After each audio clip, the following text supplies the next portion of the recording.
Hi friends, இந்திய அணியுடைய கேப்டனான விராட் கோலி பார்த்தீங்க அப்படின்னா ராயல் சேலஞ்சர்ஸ் பெங்களூர் அணியுடைய கேப்டனாகவும் வந்து இருக்கார். ஐபிஎல் போட்டியில் வந்து சென்னை சூப்பர் கிங்ஸ் அணிக்கு தோனி 3 முறை கப்பை வாங்கி கொடுத்துருக்காரு. அதே மாதிரி வந்து மும்பை இந்தியன்ஸ் அணிக்கு வந்து ரோஹித் சர்மா 3 முறை வந்து கப்பை வாங்கி கொடுத்துருக்காரு. ஸோ வந்து கப்பை வாங்கி கொடுத்துருந்தாலுமே கூட ஒரு விஷயத்தில் வந்து கோலி அடிச்சுக்க முடியல. கோலி தாங்க இந்த விஷயத்தில் செம மாஸ் அப்படின்னு சொல்கிற மாதிரி ஒரு சாதனை வந்து கோலி தன் கைவசம் வந்து வச்சிருக்காரு.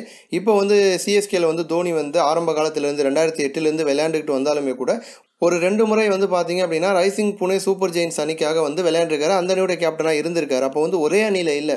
ஸோ புனே அணியிலையும் விளையாண்டுருக்காரு, சிஎஸ்கேலையும் விளையாண்டுருக்காரு. அதேமாதிரி ரெய்னாவும் பார்த்தீங்க அப்படின்னா குஜராத்தில் விளையாண்டுருக்காரு, சிஎஸ்கேல விளையாண்டுருக்காரு. ரோஹித் சர்மா வந்து டெக்கான் சார்ஜர்ஸில் விளையாண்டுருக்காரு. அதன் பிறகு தான் மும்பைக்கு வந்தார். இந்த மாதிரி வந்து எல்லா முன்னிலையில் அதிக சாதனைகள் பண்ணதில் வந்து லீடிங்கில் வரக்கூடிய எல்லா வீரர்களுமே வந்து ஒன்றுக்கு மேற்பட்ட அணிகளை விளையாண்டுருப்பாங்க, இல்லைனா வந்து ஏலத்தை வந்து சந்திச்சிருப்பாங்க. ஆனால் விராட் கோலியை பொறுத்த வரைக்கும் 2008 2019 வரைக்குமே பார்த்தீங்க அப்படின்னா ஒரு முறை கூட இவர் வந்து ஏலத்துக்கும் போனது கிடையாது. ஆர்சிபி அணியை விட்டுட்டு வேற ஒரு அணிக்காகவும் வந்து விளையாண்டது கிடையாது. 2008 முதல் ஐபிஎல் ஸ்டார்ட் ஆன பொழுது பார்த்தீங்க அப்படின்னா அண்டர்-19 போட்டியில் சிறப்பாக விளையாண்ட விராட் கோலியை ஆர்சிபி அணி ஏலத்தில் எடுத்தாங்க. அன்றிலிருந்து இன்று வரைக்குமே தொடர்ந்து சிறப்பாக விளையாண்டுட்டு வராரு. ஆர்சிபி அணியில் தான் வந்து விராட் கோலி இருக்காரு. விராட் கோலி இது வரைக்கும் ஐபிஎல் கேரியரில் பார்த்தீங்க அப்படின்னா 163 போட்டிகளில் வந்து விளையாண்டுருக்காரு. 4948 ரன்கள் வந்து அடிச்சிருக்காரு. விராட் கோலியோட ஹையஸ்ட் ஸ்கோர் பார்த்தீங்க அப்படின்னா 113.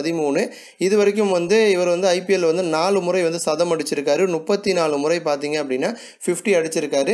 ஸோ ஒரு முறை கூட ஏலத்துக்கு முதன்முறை எடுத்த பிறகு ஒரு முறை கூட ஏலத்துக்கு போகாமல் தொடர்ந்து ஒரே அணியில் விளையாண்டுக்கிட்டு தொடர்ந்து லீடிங்கில் வரக்கூடிய ஒரு வீரராக வந்து விராட் கோலி இருக்காரு. கேப்டனாக வந்து ஆர்சிபி அணிக்கு வந்து கோப்பையை வாங்கி கொடுக்கல அப்படின்னாலுமே தனிப்பட்ட முறையில் வந்து பல சாதனைகள் செஞ்சு தொடர்ந்து வந்து சிறப்பாக விளையாண்டுக்கிட்டு வந்துட்டு இருக்காரு.